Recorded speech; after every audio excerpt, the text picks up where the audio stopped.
নমস্কার। কেমন আছেন সবাই? দেশ দুনিয়ার এই কঠিন পরিস্থিতিতে ভালো থাকা আমাদের পক্ষে সত্যিই দুষ্কর। কি ঘটে যাচ্ছে পশ্চিমবাংলায়?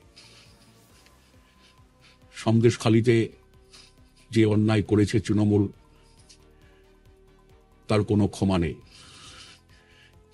রাজ্যে কর্মসংস্থান নেই, মহিলাদের সম্মান নেই, দুর্নীতির আখড়া হয়ে যাচ্ছে রাজ্যটা।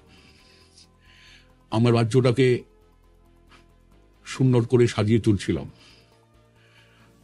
আমরা বলেছিলাম শিল্প হবে, কৃষির উন্নতি হবে, ছোট ছোট ছেলে মেয়েদের চাকরি হবে।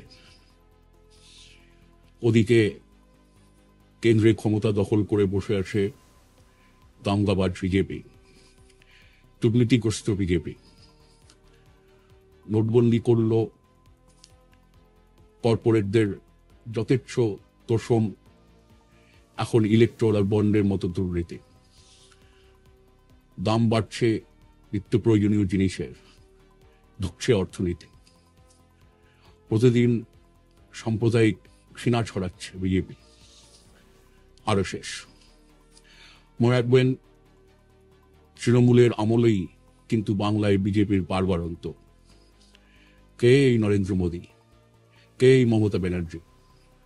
আমাদের দেশকে, রাজ্যকে ধ্বংস করার সুযোগ ওদের দেবেন না। এই নির্বাচনে জয়ী করুন বাম, গণতান্ত্রিক, ধর্মনিরপেক্ষ শক্তির প্রার্থীদের। সামনে লড়াই, এ লড়াই লড়তে হবে, এ লড়াই জিততে হবে। ধন্যবাদ।